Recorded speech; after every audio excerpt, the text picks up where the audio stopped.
Assalamu alaikum. This is Anam Azam and you are watching Anam Azam Education World.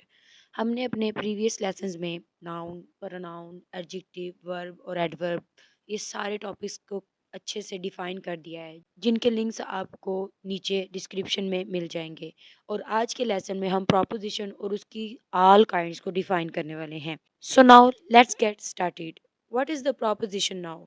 Proposition दो लफ्जों से मिलकर बना है, एक प्री, दूसरा position.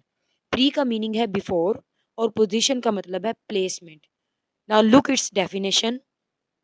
A proposition is a word that shows the relationship between a noun or pronoun and other words in the sentence। यानी ये जो प्रोपोजिशन होते हैं ये नाउन और प्रोनाउन को अदर सेंटेंस के साथ लिंक करते हैं, जोड़ते हैं। In other word you can say proposition link the noun और प्रोनाउन विद अदर वर्ड्स। यानी ये जो प्रोपोजिशन होते हैं ये नाउन और प्रोनाउन को दूसरे वर्ड्स के साथ, दूसरे सेंटेंसेस के वर्ड्स के साथ लिंक करते हैं यानी जोड़ते हैं। अब ये अदर पार्ट ऑफ सेंटेंस कौन से होते हैं? ये नाउन भी हो सकते हैं, ये वर्ब भी हो सकते हैं और ये एडजेक्टिव भी हो सकते हैं। For example, the book is on the table. On show the relationship between book and table. यानी इस सेंटेंस के अंदर जो नाउन बुक है उसका रिलेशनशिप टेबल के साथ शो किया जा रहा है, जो कि किस वर्ड से शो हो रहा है? ऑन। ऑन इसमें प्रोपोजिशन है जो कि बुक और टेबल का आपस में रिलेशनशिप शो कर रही है। Clear? Next, the cat is under the table. Cat कहाँ पे है? अंडर द टेबल, यानी कैट टेबल के नीचे है। इसके अंदर भी कैट नाउन है, टेबल एज अ ऑब्जेक्ट है, जो क्या हमें शो करवा रहा है कि कैट किधर है? अंडर द टेबल यानी नीचे है। Third, these are in the room. वो कहाँ है? वो रूम के अंदर है। अब इसके अंदर इन प्रोपोजिशन है जो हमें शो कर रहा है कि वो किस जगह पे है, उनकी प्लेसमेंट बताई जा रही है कि वो रूम के अंदर है। Note, without proposition sentence can not make any sense. यानी जब तक आप प्रोपोजिशन सेंटेंस के अंदर यूज नहीं करेंगे आपका सेंटेंस कभी भी कंप्लीट नहीं होगा। यानी अगर मैं ऊपर वाले सेंटेंसेस में से प्रोपोजिशन को हटा दूं तो क्या ये कोई सेंस दे रहा है? For example, the book is the table. यानी अगर ओन को मैं बीच में से कट कर दूं तो क्या ये कोई सेंस बन रही है? The book is the table? No. Second, the cat is the table. यानी कोई पता नहीं चल रहा कैट कहाँ है, लेकिन सेंस कंप्लीट नहीं होगी, मीनिंग कंप्लीट नहीं होता। There are the room. अब इसमें भी सेंटेंस कंप्लीट नहीं है, सेंस कंप्लीट नहीं आती। Now let's look at the types of proposition. There are six main type of propositions. Proposition को तीन तरह से कैटेगराइज किया जाता है। अब वो तीन तरह की कंडीशंस पर डिपेंड करती है, वो क्या है? एक प्रोपोजिशन हमारी होती है जो हमें किसी चीज़ के वक्त के बारे में बताती है। यानी वो बताती है कोई चीज़, काम, कोई चीज़ या कोई काम कब हो रहा है, यानी व्हेन इज समथिंग हैपनिंग। यानी कोई काम कब हो रहा है, उसे हम बोलेंगे प्रोपोजिशन ऑफ टाइम, जिसमें इन, ऑन, एट, बिफोर, आफ्टर की एग्जांपल्स आएंगी। और एक हमारी प्रोपोजिशन वो होती है जो हमें किसी चीज की प्लेस के बारे में बताती है। यानी वेयर इज समथिंग, कोई चीज कहाँ है या फिर कोई काम कहाँ पे हो रहा है, उ- उसको हम उसको हम प्रोपोजिशन ऑफ प्लेस बोलेंगे, जिसकी एग्जांपल्स में आएंगे इन, ऑन, एट, अंडर, अबव। अब कुछ एग्जाम्पल के साथ प्रोपोजिशन ऑफ टाइम और प्रोपोजिशन ऑफ प्लेस में इन, ऑन और एट के डिफरेंस को देखते हैं कि ये किस तरह से अलग अलग यूज होते हैं और इनके मीनिंग कैसे हैं। यानी इनमें हम कैसे डिफरेंस कर सकते हैं। इनके दरमियान कोई ज़्यादा डिफरेंस नहीं है, डिफरेंस इनके मीनिंग में होता है। जैसे कि प्रोपोजिशन ऑफ टाइम में अगर हम बोलें हिज मैरिज इन जनवरी, यानी उसकी शादी जनवरी में है, तो यहाँ पे जो इन प्रोपोजिशन है वो मुझे टाइम शो कर रहा है कि उसकी शादी कब होनी है, उसकी शादी जनवरी में होनी है। इसी तरह he is in the room, वो कहाँ पे है? वो रूम के अंदर है। अब इन यहाँ पे एक प्रोपोजिशन ऑफ प्लेस है, क्योंकि वो सब्जेक्ट के ही प्लेसमेंट के बारे में बता रहा है कि वो कहाँ है, वो कमरे में है। सेम इसी तरह our match starts on Monday, हमारा मैच मंडे को स्टार्ट होगा। अब यहाँ पे ऑन हमें टाइम शो कर रहा है कि हमारा मैच कब स्टार्ट होना है, हमारा मैच मंडे को स्टार्ट होना है।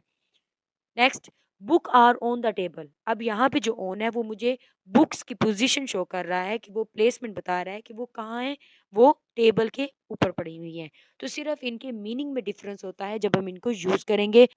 प्रोपोजिशन ऑफ टाइम में जब हम टाइम के साथ इनको यूज करेंगे, हमें टाइम बताया जा रहा होगा तो वो प्रोपोजिशन ऑफ टाइम है। और जब हमें किसी प्लेसमेंट के बारे में, जगह के बारे में बताया जा रहा होगा, तो वो प्रोपोजिशन ऑफ प्लेस है। नेक्स्ट, और एक हमारी प्रोपोजिशन वो होती है जो किसी चीज की डायरेक्शन के बारे में बताती है। Means in which direction something is, यानी कोई चीज किस डायरेक्शन में है, कोई काम किस डायरेक्शन में हो रहा है, तो आप उसको प्रोपोजिशन ऑफ डायरेक्शन, या आप उसे प्रोपोजिशन ऑफ मूवमेंट भी कह सकते हैं, यानी जिस तरफ वो काम हो रहा है। Now the very first type of proposition is proposition of place या position. Definition, show the location of something, यानी प्रोपोजिशन ऑफ प्लेस आपको क्या शो करती है, वो आपको लोकेशन शो करती है, या फिर आपको आपकी प्लेसमेंट बताती है कि आप किस जगह पे हैं, या कोई चीज़ या कोई काम किस जगह पे हो रहा है। अब उसके लिए कौन से वर्ड यूज़ करेंगे? Under, over, in, on, beside, between. अब इनको एग्जांपल्स में यूज़ करते हैं। The cat is under the table. अब हमने जब ऊपर सेंटेंस में यूज़ किया था कि कैट कहाँ पे है, वो अंडर द टेबल, यानी उसकी पोजीशन बताई जा रही कि वो टेबल के नीचे है। शी सैट बिसाइड मी, यानी वो मेरे पीछे बैठा हुआ है। अगर हम किसी की पोजीशन पूछ रहे हैं कि वो इस वक्त कहाँ बैठा हुआ है, कोई हमारे आगे बैठा हो सकता है, कोई पीछे बैठा हो सकता है, कोई साइड पे हो सकता है, तो वो सब उनकी क्या होगी? प्रोपोजिशन ऑफ प्लेस होगी। Second, proposition of time, show the time when something happen. अब टाइम से हमें पता चल रहा है कि हमें क्या शो करता है, ये हमें टाइम के बारे में बताता है कि कोई काम किस वक्त हो रहा है या फिर कहाँ हो रहा है। इसके लिए जो वर्ड्स यूज होंगे वो हैं at, in, on, before, after, since. अब इसमें examples, we will meet at 5 PM, यानी हम कब मिलेंगे? हम 5 बजे मिलेंगे। अब ये जो वर्ड एट है ये हमें स्पेसिफिक बता रहा है कि ये 5 बजे की मीटिंग का टाइम सेट हुआ है। Second, he was born in March, वो कब पैदा हुआ? वो मार्च में पैदा हुआ। Now let's move to third kind, that is proposition of direction. Direction यानी आप लोगों को बताया जा रहा है कि इसमें किस सिमत बात हो रही है, यानी कोई काम हो रहा है तो वो किस सिमत की तरफ हो रहा है, किस डायरेक्शन में हो रहा है। Definition is shows movement from one place to another, यानी ये आपको मूवमेंट शो करता है, हरकत बताता है कि कोई काम किस से किस तरफ हो रहा है। अब इनके लिए जो वर्ड यूज होंगे वो हैं to, into, onto words और from. For example, he went into the room, वो किस तरफ जा रहा है? वो रूम के अंदर जा रहा है। अब इस सेंटेंस के अंदर इनटू हमें प्रोनाउन ही के बारे में बता रहा है कि वो किस डायरेक्शन जा रहा है, वो रूम की तरफ जा रहा है। She walk towards the park, वो पार्क की तरफ वॉक कर रही है। ठीक है, तो इस तरह के वर्ड जो हैं जो हमें सिमत के बारे में बताएंगे, डायरेक्शन के बारे में बताएंगे, वो प्रोपोजिशन ऑफ डायरेक्शन है। Next kind is proposition of cause, reason, यानी जिसमें आपने वजह बतानी हो, रीजन बतानी। शो रीजन और कॉज ऑफ समथिंग, यानी जिसमें आप लोगों को कोई ना कोई रीजन देनी पड़ती है, कोई वजह बतानी पड़ती है कि ये काम क्यों हुआ। उसके लिए आप क्या यूज करेंगे? Because of, due to, owing to, for और of. For example, he died of cancer, वो किससे मरा है? वो कैंसर से मरा है। तो इसमें ऑफ प्रोपोजिशन है जो हमें ही के बारे में बता रहा है कि वो किस तरह से मरा, वो कैंसर से मरा। She cried because of pain, वो क्यों रो रही है? वो पेन की वजह से, यानी दर्द की वजह से रो रही है। तो इसके अंदर प्रोपोजिशन है because of. Next kind is proposition of manner. Manner से आपको पता चल रहा है इखलाक, जो हमें बताया जाएगा कि इसमें कौन से वर्ड यूज होंगे जिसमें आप मैनर शो कर रहे हो। Definition is show the way और मेथड समथिंग इज डन, यानी कोई काम किस तरीके से आप लोग करते हैं उसको आप लोगों ने शो करना है अपने प्रोपोजिशन में। अब उसके लिए कौन से वर्ड यूज होंगे? By, with, without, like, as.